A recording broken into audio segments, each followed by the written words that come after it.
Onkologiyada baş vermiş partlayışda həkim Asif Nəsirli yaralanmışdı. Bildiyimiz kimi qazimiz Mübariz Əliyev isə vəfat etmişdi. Allah rəhmət eləsin, Allah ailəsinə səbir versin. Asif Nəsirli barədə danışmaq istəyirəm. Həkim Asif Nəsirli barədə paylaşımlarının bir çoxusuna baxsaq, rəy bölməsində görürük ki, bu insan barədə heç kim yaxşı bir söz demir.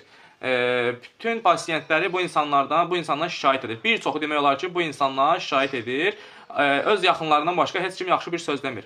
Və bunu da sizin nəzərinizə çatdırım ki, deyilənlərə görə Azərbaycanda yeganə radioterapevt olub Asif Nəsirli. Asif Nəsirlidən başqa onkoloq üzrə radioterapevt yoxdur. Burada sual yaranır ki, bu neçə illərdə niyə Azərbaycanda radioterapevt yetişdirilməyib, yəni niyə təhsil verilməyib bu barədə? Çünki bu barədə mən baxmışam, tibb bölməsində belə bir ixtisas var və Azərbaycanda istəyən insan bu barədə təhsil ala bilər. Niyə bunlar yetişdirilməyib, mənə çatmadı və buradan belə sual çıxır ki, bu vaxta qədər 10 milyonluq əhaliyə indi bir hissəsinə deyək, bunun 100 minli bəlkə xəstədir, bəlkə də çoxu dəqiq bilinmir, bilmirəm dəqiq. Bir nəfər nəzarət edilmiş, bir həkim nəzarət edilmiş. Belə şey olar. Bu nə dərəcədə düzgündür? Çox maraqlıdır ki, bu hadisədə baş prokurorluq kimi günahkar çıxardacaq?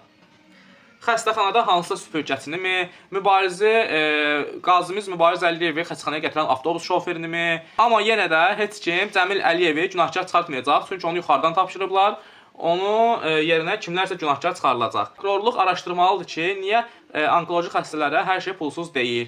Niyə bir analizə 100 manat verirlər? Niyə ximiyaya 500 manat pul verirlər? Halbuki Azərbaycan qanunvericiliyinə görə Azərbaycanda onkoloji xəstələrə hər şey pulsuzdur.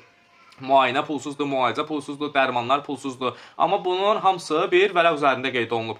Heç kim bu barədə araşdırmır ki, niyə bu insanlardan 250 manat pensiya alan insanlar niyə 500 manat pul alıb ximiya edirsən və yaxud 100 manat alıb analiz götürürsən? Niyə bunlar edilir? Prokurorluq bunları araşdırmalıdır ki, kim bunları edir, bu insanları kim o həddə gətirib çatdırıb.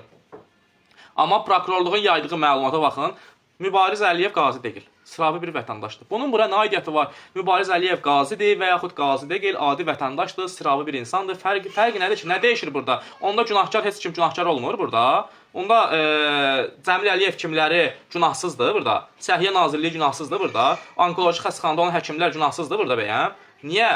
Axı fakt bu insanları, bu xəstələri, bu pasiyentləri bu həddə gətirib çatdıran Asif Nəsirli kimi həkimlərdir, Cəmil Əliyev rəhbərlərdir, Səhiyyə Nazirliyidir. Bu insanları bu həddə gətirib çıxardan. Yəni bunlar barəsində niyə tədbir görülmür? Niyə araşdırılmır dərindən ki, axı sən filan kəs, Asif Nəsirli, niyə bu insandan 200 manat pul istəmisən ki, məsəl üçün sənə şüa edəcəm deyib. Bəlkə bu insanın imkanı çatmır, bəlkə yox. Bunlar fakt qanunla pulsuzdur.